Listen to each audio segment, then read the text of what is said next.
এখন ইউরোপের দেশের ভিসা নিতে যাওয়া লাগবে না ভারতে, বাংলাদেশি বসেই নেওয়া যাবে ইউরোপের 8 দেশের ভিসা। আগামী 10 ডিসেম্বর থেকে বহুজাতিক ভিসা প্রসেসিং সংস্থা ভিএফএস গ্লোবাল ঢাকার সুইডিশ দূতাবাসের মাধ্যমে এসব দেশের ভিসা দেবে। আর এই উদ্যোগে কাটছে ভারত নির্ভরতা। রোববার ঢাকার সুইডিশ দূতাবাসের অফিসিয়াল ফেসবুক পেজে এ তথ্য জানানো হয়েছে। সুইডিশ দূতাবাস থেকে মিলবে Belgium, Finland, Iceland, Latvia, Luxembourg, Netherland, Poland. সুইডেনে যাওয়ার জন্য শেনজেন ভিসা আবেদনের জন্য অ্যাপয়েন্টমেন্ট করা যাবে। বৈঠকে বাংলাদেশ ও ইউর সাথে দ্বিপাক্ষিক নানা ইস্যুতে কথা বলেন তারা। প্রধান উপদেষ্টা উপস্থিত রাষ্ট্রদূতদের বাংলাদেশিদের জন্য ভিসা সেন্টার সরিয়ে আনতে সহায়তা চান। এজন্য তার সরকার সব ধরনের সহযোগিতা দেবে বলেও জানান। So we have all the knowledge and policies and technology to make that happen, and we'll be very happy to support you. So this is one. And on other issues, that we'll be very happy to provide the assistance that you need, and I'll tell my colleagues. ঠিক এই দিনটির অপেক্ষায় আমরা অনেক বছর যাবৎ অপেক্ষমান ছিলাম। আমরা ভাবছিলাম যে কোন দিন বাংলাদেশে এম্বাসিগুলো চলে আসবে আর আমাদেরকে এই দিল্লির উপর ভরসা করতে না হবে। দিল্লির প্রত্যেকটা ভিসা সেন্টারে আমরা গিয়ে কিন্তু হ্যারাসমেন্টের শিকার হয়েছি। আমরা বিভিন্ন ধরনের সমস্যার সম্মুখীন হয়েছি। এখন থেকে আর আপনাকে দিল্লির উপর ভরসা করতে হবে না, দিল্লিতে যেতে হবে না, আপনি বাংলাদেশ থেকেই ভিসা লাগাতে পারবেন। আপনারা জানেন ইতিমধ্যে অন্তর্বর্তীকালীন সরকারের কারণে ঢাকায় মেক্সিকান দূতাবাস কিন্তু চলে আসছে। অর্থাৎ মেক্সিকান দূতাবাস থেকে আমরা মেক্সিকোর ভিসার আবেদন বাংলাদেশ থেকেই করতে পারতেছি ইতিমধ্যে। আশা করি পুরো ইউরোপীয় ইউনিয়নের যত ভিসা সেন্টারগুলো রয়েছে প্রত্যেকটা ভিসা সেন্টারই ঢাকায় চলে আসবে। আর সেই পথেই হাঁটছে অন্তর্বর্তীকালীন সরকার। অন্তর্বর্তীকালীন সরকার সবচাইতে বেশি গুরুত্ব দিচ্ছে রেমিটেন্সের উপর। অর্থাৎ বাংলাদেশের যে টাকার যে ঘাটতি দেখা গেছে সেই ঘাটতিটা পূরণ করতেই আমাদের রেমিটেন্সের বিকল্প আর কিছুই হতে পারে না। এটা বুঝতে পেরেছে অন্তর্বর্তীকালীন সরকার। এই কারণে ইউরোপীয় ইউনিয়নের সাথে বৈঠক করে নিল ইতিমধ্যেই অন্তর্বর্তীকালীন সরকার। এমনকি অনুরোধ করলো যে বাংলাদেশে যেন সেই এম্বাসিগুলা পৌঁছে দেওয়া হয় ঢাকাতে, অর্থাৎ ঢাকাতে যেন সেই এম্বাসিগুলা স্থাপন করা হয়। বাংলাদেশে মেক্সিকান দূতাবাস আসার পর থেকেই ইউএস এবং মেক্সিকান বর্ডারে কড়া নিরাপত্তা চলতেছে। এমনকি ডোনাল্ড ট্রাম্প ইতিমধ্যেই ঘোষণা দিয়েছেন এখানে বিশাল একটি দেয়াল নির্মাণ করবেন মেক্সিকো এবং ইউএসের বর্ডারে। আমার মনে হয় না দেয়াল নির্মাণ করে অধিবাসন প্রত্যাশীদের আটকানো যাবে, কারণ মেক্সিকোতে অসংখ্য দালাল কিংবা এজেন্সি রয়েছে যারা প্রতিনিয়তই এই টাইপের কাজগুলো করে থাকে। অর্থাৎ আমি যেটা বলতে চাচ্ছি, আপনি যদি একবার মেক্সিকোতে প্রবেশ করতে পারেন তাহলে অবশ্যই কোনো একটা সময় আপনি মেক্সিকোর বর্ডার ক্রস করে আপনি ইউএসএ প্রবেশ করতে পারবেন।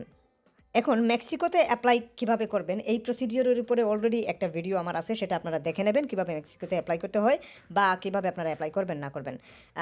এখন আপনারা যে 8টি দেশে অ্যাপ্লাই করতে পারবেন ইউরোপীয় ইউনিয়নের, সেই 8টি দেশ আসলে কি এগুলো একটু জানুন।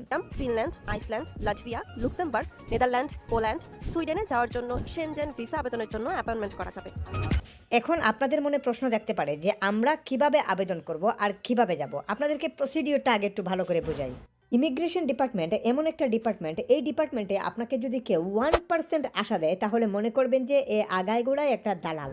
ইমিগ্রেশন ডিপার্টমেন্টে আমাদেরকে যদি কেউ জিজ্ঞাসা করে, অর্থাৎ আমাকে পার্সোনালি আমি অলিউর রহমানকে যদি কেউ জিজ্ঞাসা করে যে ভাই কত % হবে, তাহলে আমি উত্তরটা কীভাবে দেই জানেন?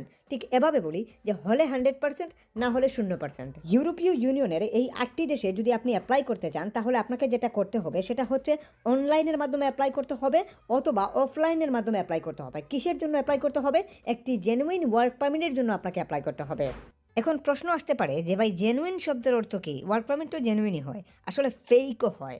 কারণ হচ্ছে আপনি যদি অফলাইনে অ্যাপ্লাই করেন, অর্থাৎ দেখা গেছে যে কোনো একজন ফিনল্যান্ডের কোনো একজন মালিক, ধরেন ফিনল্যান্ডে আপনি অ্যাপ্লাই করবেন, আপনি ফিনল্যান্ডের কোনো একজন মালিকের কাছ থেকে একটি অফার লেটার নিলেন, কিন্তু দেখা গেল ওই ফিনল্যান্ডের মালিক ফিনল্যান্ডের গভর্নমেন্টকে ট্যাক্সই পে করতেছে না, অর্থাৎ ট্যাক্স পে করতেছে না। এই কারণে এই ওয়ার্ক পারমিটটা কার্যকরী হবে না। এছাড়া অনেক বিভিন্ন মাধ্যমে আপনি হয়তো কোনোভাবে একটা ওয়ার্ক পারমিট আপনার বাইকে দিয়ে হোক, আপনার আঙ্কেলকে দিয়ে হোক, আপনি যে কাউকে দিয়ে হয়তো ওই দেশ থেকে একটা পারমিট ম্যানেজ করলেন, কিন্তু একটা এজেন্সির মাধ্যমে হয়তো আপনি পারমিট ম্যানেজ করলেন, কিন্তু পরবর্তীতে যদি এই পারমিটটা জেনুইন না হয় তাহলে কিন্তু আপনি ভিসা ইস্যু করতে গেলে আপনার সমস্যা হবে। আমি যেটা বোঝাতে চাচ্ছি আপনাকে সেটা হচ্ছে যে আপনি জেনুইন শব্দের অর্থ এটাই হচ্ছে যে আপনার এই ওয়ার্ক পারমিট আপনার কার্যকরী ভূমিকা পালন করবে। অর্থাৎ মালিকপক্ষ যদি আপনার সঠিক হয় বা মালিকপক্ষ যদি সরকারকে ট্যাক্স পে করে তাহলে অবশ্যই সে বাইরে থেকে রিক্রুট করতে পারবে। অফলাইনে যদি আপনি পারমিট ম্যানেজ করেন তাহলে বেশিরভাগ ক্ষেত্রেই ফেইলিওর হয়ে যায়। কারণ কি?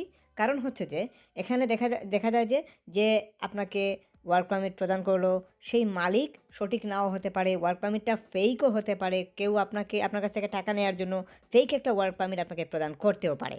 আর অনলাইনের বিষয়টা টোটালি ভিন্ন। অর্থাৎ আপনি যে কোম্পানিতে অ্যাপ্লাই করবেন সরাসরি আপনি নিজেই অ্যাপ্লিক্যান্ট থাকবেন এখানে, আপনি সরাসরি তাদের গভর্নমেন্টের যে পোর্টাল আছে সেখান থেকে তাদের কোম্পানি বাহির করে কোম্পানির যে মূল ওনার রয়েছেন ম্যানেজার, তিনার কাছে আপনি সেই ওয়ার্ক পারমিটের জন্য আবেদন করতে পারেন, অথবা সেই কোম্পানির যে নির্দিষ্ট মেইল আছে সেই মেইলে আপনি বরাবর আবেদন করতে পারেন, অর্থাৎ সিভিটা ড্রপ করতে পারেন অ্যান্ড দেন আদারওয়াইজ আপনি আবেদন করতে পারেন। আমার অভিজ্ঞতা থেকে বলছি, আমি যতদিন যাবৎ কাজ করতেছি, আমি এখনও পর্যন্ত অনলাইনে যতটা অ্যাপ্লিকেশন হয়েছে, যদিও কম ওয়ার্ক পারমিট গেইন হয় অনলাইনে, এক্ষেত্রে যতটা ওয়ার্ক পারমিটই গেইন হয়েছে প্রত্যেকটা ওয়ার্ক পারমিটই জেনুইন ছিল, প্রত্যেকটা ওয়ার্ক পারমিটই কার্যকরী ভূমিকা পালন করেছে। এখন মূল প্রশ্ন আসছে যে আমরা যে এই 8টি দেশ পেলাম, অর্থাৎ ইউরোপীয় ইউনিয়নের মধ্যে যে 8টি দেশে আমরা অ্যাপ্লাই করতে পারছি, এই 8টি দেশে আমরা কিভাবে অ্যাপ্লাই করব ওয়ার্ক পারমিটের জন্য। প্রথমে আপনাকে ওয়ার্ক পারমিটের জন্য অ্যাপ্লাই করে ওয়ার্ক পারমিট ম্যানেজ করতে হবে, তারপর ওইটা নিয়ে আপনাকে মূলত সুইডেন এম্বাসিতে যোগাযোগ করতে হবে। এক্ষেত্রে আপনারা সুইডেন এম্বাসি থেকে এই 8টা দেশের ভিসাই প্রসেস করতে সক্ষম হবেন। আমরা প্রত্যেকটা দেশের আলাদা আলাদা ওয়েবসাইট আছে, প্রত্যেকটা দেশের আলাদা আলাদা জব সাইট আছে, জব পোর্টাল আছে, ওগুলো থেকে আপনি অ্যাপ্লাই করতে পারেন। তবে আমি মনে করি যে আপনাকে এই প্রত্যেকটা জব সাইট খুঁজে বাহির করে অ্যাপ্লাই করাটা আপনাদের জন্য যদি আপনারা কষ্টকর মনে করেন, সেক্ষেত্রে যে কোনো এক্সপার্টের থ্রুতে অথবা আমাদের থ্রুতেও অ্যাপ্লাইয়ের সহযোগিতা নিতে পারেন। আমাদের মাধ্যমে যদি আপনি অ্যাপ্লাইয়ের সহযোগিতা নিতে চান, সেক্ষেত্রে অবশ্যই আমাদের ভিডিও ডিসক্রিপশনে নাম্বার দেওয়া আছে, ভিডিও ডিসক্রিপশন থেকে আমাদের নাম্বারে হোয়াটসঅ্যাপে যোগাযোগ করবেন অথবা ফেসবুকে যোগাযোগ করবেন। সব দেশের অ্যাপ্লাই করে দেখানো সম্ভব না, আমি আপনাদেরকে শুধুমাত্র ফিনল্যান্ডে কীভাবে অ্যাপ্লাই করবেন এই প্রসিডিওরটা দেখাচ্ছি। আমাদের দেশের মানুষ ফিনল্যান্ডেই বেশিরভাগ ক্ষেত্রে যেতে চায়।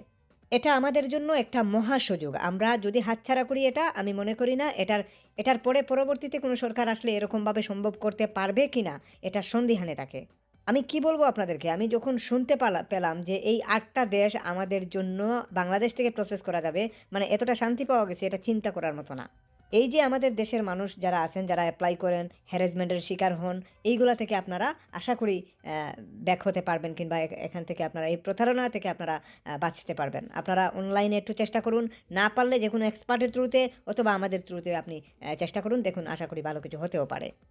আপনি আমাকে কাজ দেন, 100% হয়ে যাবে, হোপফুলি হয়ে যাবে, জেনুইনই হয়ে যাবে, লিগেলি হয়ে যাবে, এইগুলো বইলে সেটা কাজ নেওয়া আর মিথ্যা কথা বইলা আপনার কাছ থেকে কাজ নেওয়া সমান কথা।